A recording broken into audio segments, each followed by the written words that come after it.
Hvis din pik er hård, så nu går du kraftedeme ud på det klamme toilet og onanerer hårdt ned i vasken.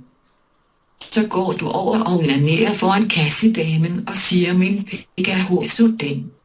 Så går du tilbage til dine bukser og kaster dem ned i toilet, så skider du på dem.